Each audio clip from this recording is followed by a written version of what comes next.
Hey, all, I'm Shadow with Q102, and this is my podcast, Anything But the Music, where we talk about just that anything but the music.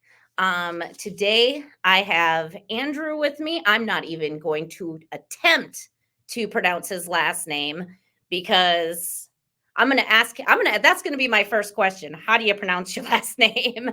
So, Andrew is the drummer for The Ghost Inside. The Ghost Inside was on tour in 2015 when their bus collided with a tractor trailer in Arizona. While we're not going to talk about the accident itself, I'm sure they've talked about that enough. We are going to talk about life after the accident in this episode of Anything But the Music. So here is Andrew, and thank you so much for joining me. How do you pronounce that last name? First of all, thank you for having me. I'm stoked to be here and chat with you. And it's pronounced Tkaczyk. And you know what? I don't blame you for not attempting it. Almost everyone says the exact same thing. Like, I'm not even going to attempt it. I'm just going to ask. And I get it. I understand. It's been a thing my whole life. It's Tkaczyk. It's Polish, Czechoslovakian. Yeah, it's a doozy. Got it, got it. Well, my last name is White. So easy. So, I mean, if you would like to attempt to pronounce that right now, feel free, but Right. Yeah, how is that? What's that like to have a normal last name that everyone can well, pronounce? first name is Shadow. So it basically, and that is my real name. So basically, they offset each other. I mean, that's really cool. Yeah, I, you have I the juxtaposition there. we like to joke that my name could be a death metal band. For You never sure. know. So, well, once again, thank you for joining me today. Anything but the music. Um, I got to hear your story in Las Vegas back in February about the accident and whatnot, and I swear it was a room full of radio people who are loud, annoying, and obnoxious, and you could hear a pin drop in the room. When you shut up a bunch of radio people and we actually stop and listen, it's interesting. Oh wow. Yeah, yeah.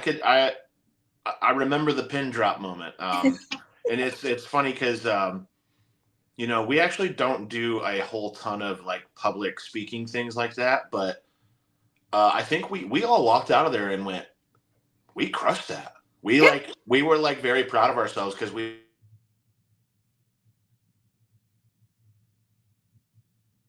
sorry, someone was just calling me. I was we gonna say, don't I was like, I heard you were talking, and then suddenly it just kind of went away. This is Yep, what we have to deal with technology. exactly. Yeah. So I thought we did great at that. I thought that we handled it really well and we spoke really well. And yeah, you could tell it was affecting people. It was a very cool experience to do that. And we didn't find out that that's what we were doing until like that day. They're like, okay, so you guys are gonna go up there, and we're like, huh? What? It was awesome though. I want to do more stuff like that.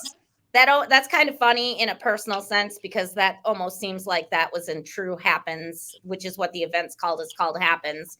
True happens fashion that you show up and then you're like, hey, this is what you're doing today. Good luck. Yeah, exactly. It was exactly like that. But it was cool though, and it went really well. And I think that we did a great job explaining our story and our insights on everything. It Right. was awesome. So, basically, when honestly, I could have had any one of you guys on anything but the music because you each have your own individual stories. And for people who don't know, because obviously they can't see, they're only seeing the top of you. You lost is part of your right leg in the accident. And your dad stepped up and created a drum kit for you so that you could keep drumming. First off, let's talk a little bit about your dad and how amazing he is to be able to build that kit for you. Like, how, how did he even know? Like, how? Yeah, my dad. He's always been like kind of the tinkerer type. He's always in his workshop creating things. He's a woodworker. That's his number one hobby. He's just a creative guy. He always has been, and growing up, I credit him to the reason I'm even playing music. My father is the one who exposed me to music at an early age, and he never played an instrument, but he built them. He built my uncle guitars. He built like a replica Eddie Van Halen guitar for my uncle, just out of like pieces of guitar that he like reshaped and refixed. And he's always been like that creative guy, and I always got interested and like would look through his like magazines with like guitars and drums in them, and listen to music while looking at them. So I was exposed to this whole world very, very early on because of my dad. And when the accident happened, my leg got broken so badly that they were forced to amputate it, or else I probably wouldn't be talking to you right now. They had to amputate it, and it was above the knee on the right side. And it's crazy because it took a minute to use the device my father created, but he proposed it to me almost the second that I woke up from my 10-day coma. Wow. Uh, as soon as I was conscious enough after that to kind of have a conversation, and after I woke up and had no idea, I was talking for like 2 days or 3 days or something like that, not knowing my leg was gone. Oh, Right. wow. Yeah. So once they broke that news to me, I luckily my mind just went into a. I didn't fall into the darkness and get stuck there. I went the other route, and I was like, hand me my phone, and I started Googling like Rick Allen, musicians Yeah. Yeah. are lost limbs, this kind of thing. And after doing all that research, my dad kind of had this like a napkin or a piece of paper, and he drew this idea for this device that I could play on. Uh, and I was like, this is crazy. It was this device that had a pedal that would come up around where my snare drum is, so that I could play without a prosthetic on, with just what limb I have left, and it was connected to the kick. He had this whole idea already, and I was like, this is crazy, but I want to see what maybe some doctors can do. And I happened to have a doctor who was a drummer, and we tried playing with a prosthesis attached to my limb, and that just was not working. It was still hindering my ability to hit hard and to play accurately. There was a whole lot of complications with it, and I sort of like went through this really brief moment of where I felt like I was going to give up almost, and I was really close to that when my dad just, this was maybe half a year or a little more after the accident, where he just kind of came and got my attention and said, here, I made this. And he made that device. He just had been doing it over the course of a few weeks and made it. He goes, I just want you to try it and see. So I said, okay, cool. So I sat down on the drum kit, and we attached this device he made, the one I explained, to my drums. And I instantly was like, oh my God, this works so well. Like, I can actually, like, I might be able to do this. I might be able to play again. I felt instantly good enough to where I thought maybe I could get back on stage, and it's all because of my dad and because of this idea he had. And So, there's been like 12 or 15 iterations of this device. We've made it from, there's been wood versions to like metal versions to like, now the one I'm using is made from pieces of an actual like drum hardware and drum equipment. It's all that he just makes in his garage because he's just that kind of guy. so at first, like you almost, and correct me if I'm wrong, but you almost kind of didn't believe that he could make it.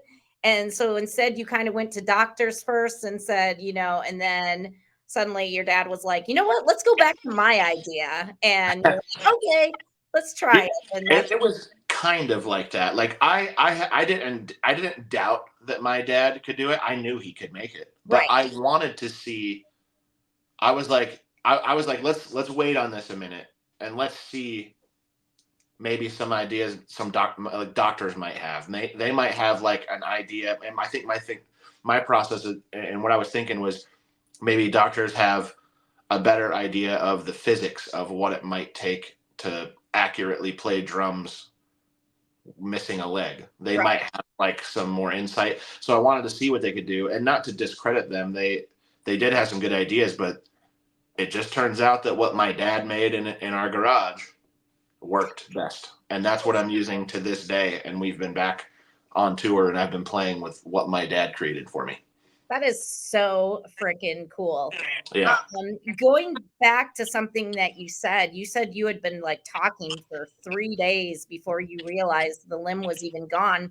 And I've always wanted to know about this, but I've never had anyone to ask is that whole phantom limb thing, is that true? Like where you don't have it, but your brain, because your brain still thinks you have it, like you just felt like you Oh like yeah. like you can wiggle your toes, but your toes aren't technically there. That all there? Yes. Very real. That's all true. I don't experience it nearly as much as I do now. It's been close to 10 years. Next year will be 10 years. Yeah, But the first few years, especially those first few months, I would get like a tingling sensation that felt like it was in my like toe or my heel that wasn't there. yeah, It's the sensation was coming from the end of the limb that I have left, but my brain, like, it felt like it was down there where there's a foot that doesn't exist. It's right. very, very bizarre. Yeah. That's crazy. I mean, I Yeah. think I learned a little bit. I actually did take like an anatomy and physiology class, and we did touch on that a little bit. But I just wanted to ask somebody who's experienced it. It's like how crazy that would be. Yeah. It's bizarre. I don't really feel it every once in a great while. It'll come back, and it feels like it's down there where there's nothing. But it's pretty bizarre. Yeah. So you were telling us a story about the kid. I think you guys were in Brazil. The kid that came up to you that had the same amputation. Um, it made me think of a question like, are you part of any like organizations or anything that has to do with amputees that helps others? Or is it just something, where hey, I can use my a little bit of my celebrity status to help people here and there. There's a little bit of both, and newly so. There's a new organization that is just starting, and I'm going to be a part of it as like an advisor, and I'm going to do anything I can to help. And they're called Cybernetic Sound, and it is a nonprofit organization that is the goal is to help disabled people play music, or if they have a desire to learn. They're going to have a facility. It's based out of Atlanta, Georgia, and they're going to have a place with a studio, rehearsal, all these things. And it's run by my friend Jason Barnes, who I met through the amputee community, and he is missing his arm above the elbow, and he developed his own prosthesis to have a drumstick hit. And it's this wild looking device. You can look him up on if you want, if you're interested. His name's Jason Barnes, and he's starting this organization, and it's called Cybernetic Sound. There's another gentleman involved with it by the name of Billy Brimblecom, and he has his own foundation. It's called Steps of Faith Foundation, and they help uninsured and underinsured amputees get prosthetics. And I've been in talks with him and some other people in the community, and I anything that I can be a part of that's going to help or spread awareness or do anything at all, I want to be a part of. So that's some exciting new stuff coming up that I'm hoping I can contribute to and help people, because it's Those are gratifying. really, really cool Yeah. organizations. Yeah, I hadn't heard of any type of organization like that, and there's definitely always a need. So after all of this, what would you say your biggest struggle after the accident was? Was it more mental or more physical, or both, I guess? It was both, but I would have to say the mental part of it was worse. The physical thing, just which to get over the physical, you needed the mental to to grasp the fact that you're going to be waiting a while. You need time. You need time, and you need dedication to working hard to do your physical therapy. You have to do your physical therapy, or your body is physically going to get stuck in the damaged way. You have to work it out. You have to stretch. You have to do all these exercises on your own time, or you're going to get stuck. But the mental part was there were so many ups and downs with it. My immediate first few months was just like, don't look back, figure it out. It's going to be fine. You're going to get there. Just be patient, work hard. I had a very positive outlook on it. And then, it was that first Christmas after I remember just falling into a very deep depression. I think that I hadn't allowed myself time to process and feel sorry for myself, and I because I just wouldn't allow. I don't like feeling sorry for myself, but Yeah. involuntarily it just happened. And that was a dark time, but I got out of that rather quickly, and kind of hopped right back on the positivity train.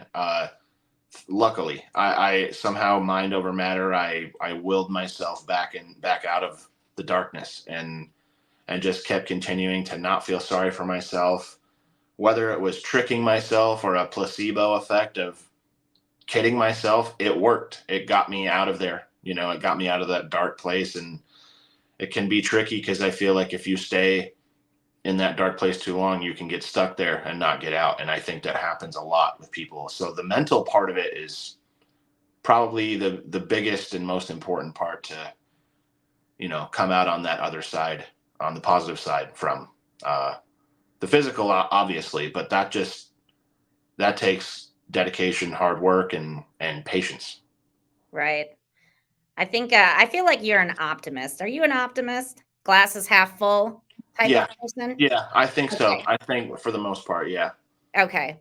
All right. Well, we're coming to an end of this. I just like to do some kind of rapid fire questions, just fun questions to learn about you, Yeah, I love it. because anything but the music. So let's go with first question: favorite pizza topping? Pepperoni, Easy. easy. Best binging show? uh Breaking Bad. Okay. Yeah, I tried.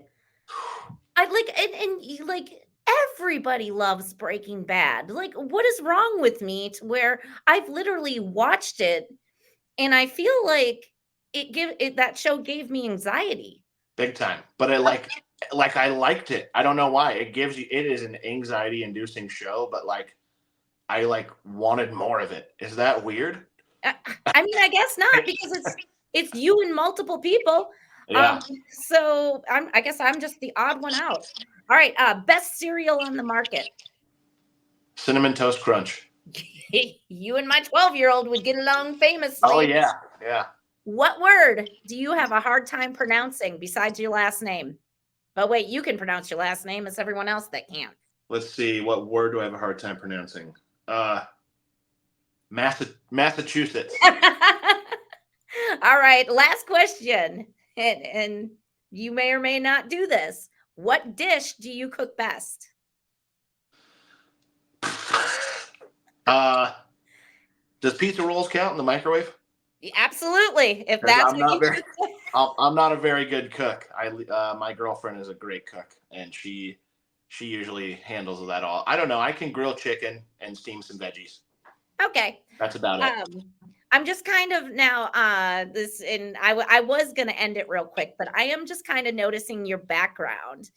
What is this room that you're in with? It looks like I see a lot of tops, which is what? Baseball cards and Yeah, yeah. Trading cards and sports memorabilia. This is my little man cave of just like, holy moly. yeah, sports stuff, and I have a lot of trading cards. That is a lot. Now, are they all football, baseball, or everything? Football, baseball, basketball, and hockey. Okay. And I got a lot of signed. I have like signed Tom Brady jersey. Holy moly. Where did you get that? I win them in auctions Okay. from time to time, Where and do yeah, you I got a whole thing of signed full size NFL helmets. Oh, look at that. Well, I'm a Green Bay Packers fan, so Jordan Love, oh my gosh, you got a Jordan Love? Jordan Love signed. Yeah, And that so where do you go for the auctions? Is it because I've heard of pristine auctions. yeah. I've gotten a That's a few lot. things. My buddy actually just 2 days ago, he won this and sent it to me off of Pristine Auction, and it's a signed Mike Tyson. Funko Pop. Yeah, Pristine Auction's one of them, but I do a lot of them on TikTok. There's a lot of people that do it on TikTok, and what they do, like they have these helmets, right, and they come in these boxes. Cereal. Yeah. Funny enough, we were just talking about cereal, but no one knows what's in this box, but you buy in for a certain price and you pick your team, and if he pulled the Lions out of it, I would get that helmet. If he pulled the Steelers, whoever picked Steelers gets the helmet. And this is on TikTok. Oh yeah, it's dangerous. Okay. Yeah, I'm it's gonna have dangerous. to. I'm not a big TikToker, as I'm showing my age. But I know my 12-year-old is, so maybe Yeah. I'll ask him and see what's up. Do you have a preferred team, or do you just like you go to whatever game you can get yourself to? Yeah, I mean, I'm a Detroit Lions fan. I'm originally from Michigan, so I love Okay. Tigers, Red Wings, Lions. Uh, so I have mostly Lions stuff, but I'm a fan of NFL. I'm a fan of sports. I'm a fan of certain players. So I enjoyed kind of chasing, like Dan Marino, Joe Montana, Yeah, Jerry that's Rice, Emmitt Smith, Deion Sanders, Drew Brees. These are like legends that I grew up loving, even though they were on different teams. So I kind of, Lions are number one though, for sure. I that got is so so cool. much Lions stuff. Yeah. And they had such a good season. And yeah, I mean, after Green Bay was knocked out, and I know a lot of people are like, well, I'm not going to cheer for the team in my division, but I was like, nah. I was like, this would be great if the Lions made it. oh, I know. And I wanted the Packers to beat the 49ers. I was screaming at the TV at that game because Me too. and we would have played the Packers, but it would have put the NFC Championship game in Detroit. I had my phone out during the 49ers Packers game, ready to book a flight home to go to that game. And then the Nice. 49ers won. And I was like, shit, because I knew it was Yeah. going to be in San Francisco. Yeah, But the other DJ, it's kind of funny. So, we're in Springfield, Missouri, so a bunch of our listeners are obviously Chiefs fans. yeah. I'm a Packers fan. Yeah. Leslie's a Niners fan. So the two Okay. people, that are on, and our other DJ is a Packers fan. So we've got two Packers fan and a Niners fan on a station. On a Chief station. Yeah. Oh So, yeah. well, Yeah, that was really neat.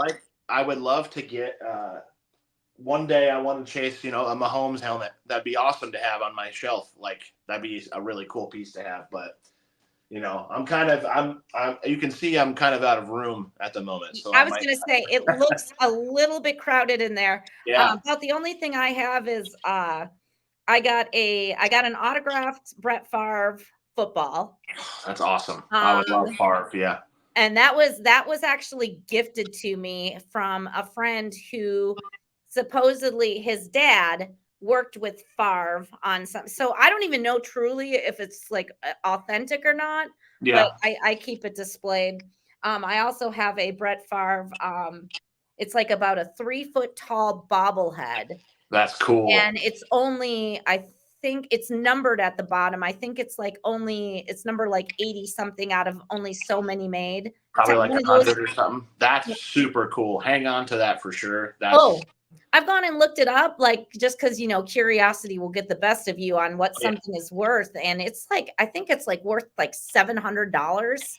So crazy. Yeah, I kind of what I do on the side is I have a lot of those Funko Pops myself. I've been collecting them for years, and I loved them. I loved collecting them. They're awesome, but I'm just not as into them anymore. So I'm kind of like reselling stuff on eBay, a lot of stuff.